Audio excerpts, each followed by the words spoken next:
Good morning, student. Same chapter number 3, mineral resource. Our new topic, biogas energy. Biogas energy is obtained by converting organic waste such as dead plants, cattle dung, animal and human waste or excreta into fuel for cooking and lighting. It is a clean, cheap, self-reliant and non-polluting fuel. Biogas energy क्या है? तो biogas energy जो है वो organic waste जो होते हैं, जैसे एनिमल वेस्ट हुआ, डेड प्लांट्स हुए, कैटल डंग हुआ, एनिमल ह्यूमन वेस्ट हुआ, एक्सट्रैक्टा हुआ, इन सब से जो फ्यूल प्रोड्यूस होता है उसे हम बायोगैस एनर्जी कहते हैं। ये बहुत चीप है, सेल्फ रिलायंट है, मीन्स हम इसे खुद भी इस प्लांट को अपने घर में लगा सकते हैं, नॉन पोल्यूटिंग है। In rural India plants using cattle dung are known as gobar gas plant. These provide double benefits to the farmer in the form of energy and improve quality of manure. ये look like this biogas plant। अब rural area में यानी गांव में हम biogas plant देखते हैं। ये क्या होता है? ये जो एनिमल की जो वेस्ट होता है, एनिमल वेस्ट होता है, जिसे हम कैटल डंग भी कहते हैं, उनसे जब उन्हें एक बहुत बड़ा गड्ढा करके इस तरह से टैंक उसमें बना दिया जाता है, उस टैंक में इस कैटल डंग को डाला जाता है। इस तरह से ये पूरा प्लांट जो है, ये पूरा प्लांट आप देख रहे होंगे, इस तरह से इसमें ये पाइप्स दिए जाते हैं। ये सॉइल के अंदर ये टैंक होता है, ये फर्टिलाइज़र्स, ये मैन्योर, इस तरह से इस प्लांट को बनाया जाता है। और बायोगैस प्लांट, ये रहा biogas plant, biogas energy, same thing. इसको सारे एनिमल्स, प्लांट्स, ट्रंक्स को उसमें डाला जाता है। आफ्टर एक वेरिएशन के बाद इसमें से जो गैस रिलीज़ होती है उसे हम एज अ एनर्जी यूज़ करते हैं, जो कुकिंग में भी यूज़ होती है और एज अ लाइटनिंग में भी हम इसे यूज़ कर सकते हैं। ये बहुत कॉमन मेथड है जिसके बारे में सबको पता है। आगे बढ़ते हैं हम। हमारी मेन एनर्जी है tidal energy. Alternate rise and fall of sea water twice a day is known as tides. सबको पता है टाइड्स किसे कहते हैं। All know about student, all know about this. What is the tides? आप लोगों ने वर्ड सुना होगा ज्वर। सी और ओशियन, बोथ ऑफ देम। समुद्र में जो ट्वाइस अ डे, दिन में 2 बार, एक mid of the day and एक नाइट में, 2 टाइम पर हमें जो हम टाइड्स देखते हैं, जब हम बात करते हैं कि सी और ओशन का जो लेवल है वो अप हो जाता है, वाटर लेवल अप हो जाता है, बढ़ जाता है, तो वो बढ़ता नहीं है। ये मून और अर्थ के बीच में जो ग्रेविटेशनल फोर्स है जो एक दूसरे को अट्रैक्ट करती है, तो ये मून पावर की वजह से होता है कि मून की अर्थ के साथ जो कोऑर्डिनेशन है, तो ये जो ग्रेविटेशनल फोर्स जो मून के अंदर अर्थ से कनेक्टेड होकर होती है, तो इस कनेक्शन से वाटर जो है अप होता है और उस अप वाटर के लेवल को हम ज्वर कहते हैं, टाइड्स कहते हैं। तो क्या होता है, ये टाइडल एनर्जी कैसे होती है? Energy generated from tides is called tidal energy. Floodgate dams are built across inlet of the sea during high tides. Water flow into inlet. The get trap when the gate is closed. This water is used to turn the turbine installed in the dam to produce electricity. Russia, France and the Gulf of Kerch in India have huge tidal winds form.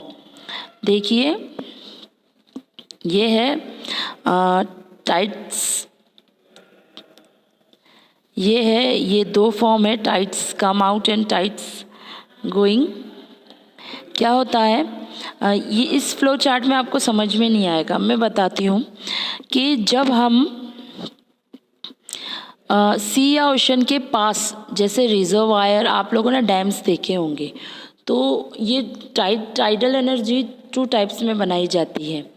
एक ये होता है कि बड़े बड़े reservoirs या dams बनाए जाते हैं, लेकिन उन्हें खाली रखा जाता है जब और ये बिल्कुल ओशन और सी लेवल के बिल्कुल पास में बनाए जाते हैं, उसके टच करते हुए।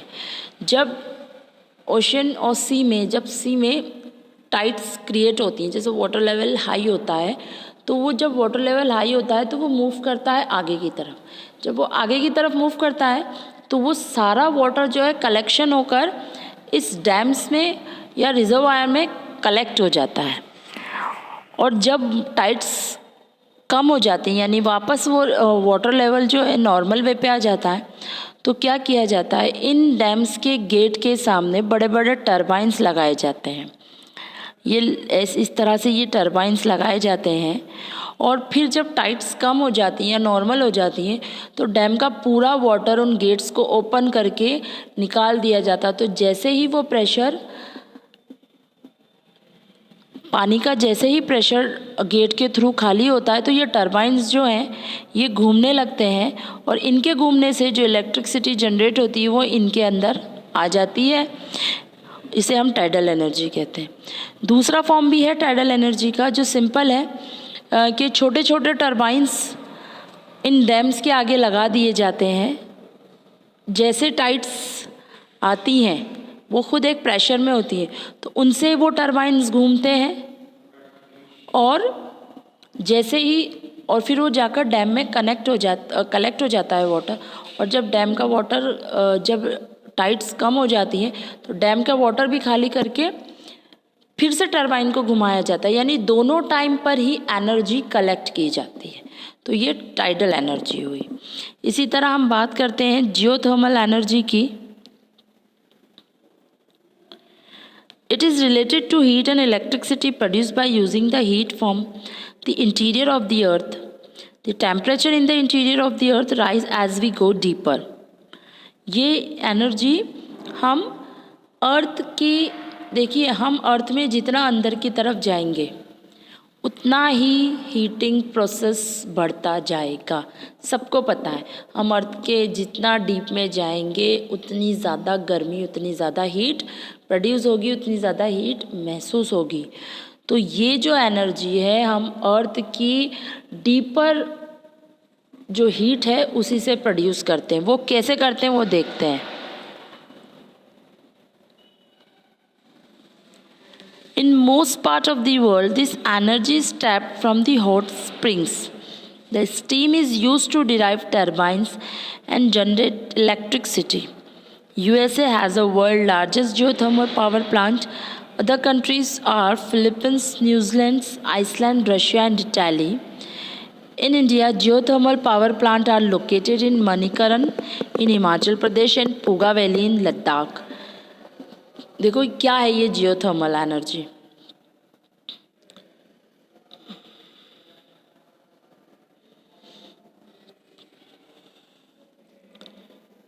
तो ये जो है जियोथर्मल एनर्जी का प्लांट है, आपके सामने ये जो दिख रहा है,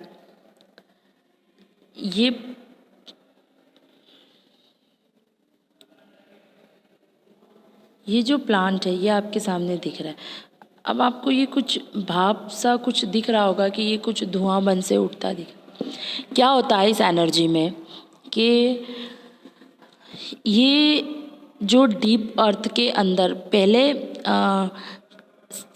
ऐसे एरिया सिलेक्ट किए जाते हैं जहाँ पर हमें ये पता चलता है कि अर्थ के डीप में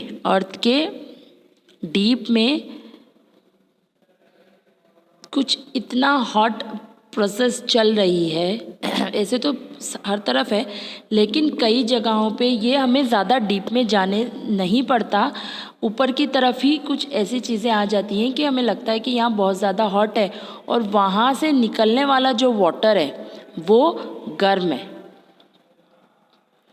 या वहाँ पर कुछ ऐसी एनर्जी है, कंटेंट है जो बहुत हॉट है, तो क्या किया जाता है कि इसके इस सरफेस से यहाँ से ठंडा पानी डाला जाता है और ये ठंडा पानी मूव होके जब इस तरफ पड़ता है तो आपने देखा होगा कभी भी आपकी मम्मी रोटियां बनाती हैं तवे पे, तो उस तवे के ऊपर जब आपका गैस ऑफ कर देते हैं, तवा गरम है, आप उस पर पानी डालिए, ठंडा पानी डालिए, नॉर्मल पानी डालिए, उस तवे की टेम्परेचर के अकॉर्डिंग तो वो पानी ठंडा ही होगा, तो आप उस ठंडे पानी को उस पर डालिए, क्या होगा, पानी गायब और भाप बनने लग जाएगी।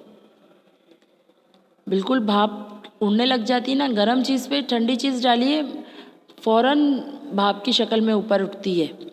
तो सेम यही होता है कि इस प्रोसेस पे, इस हीटिंग पॉइंट पे यहाँ से वाटर डाला जाता है तो यहाँ से भाप उठना शुरू होती है। और आप लोगों ने देखा होगा कि हमारे पहला ही आविष्कार था ट्रेन का, भाप का इंजन। भाप से जनरेट होते थे, टरबाइन्स घूमते थे और ट्रेन चलती थी। तो सेम इस भाप की वजह से, ये जो आप देख रहे हो ना भाप, इस भाप की वजह से टरबाइन रोटेट होते हैं और एनर्जी कलेक्ट होती है। इसे हम जियोथर्मल एनर्जी कहते हैं। तो ये चैप्टर आपका कंप्लीट हुआ। इसके PDF आपको बहुत जल्द मिल जाएंगे। Thank you.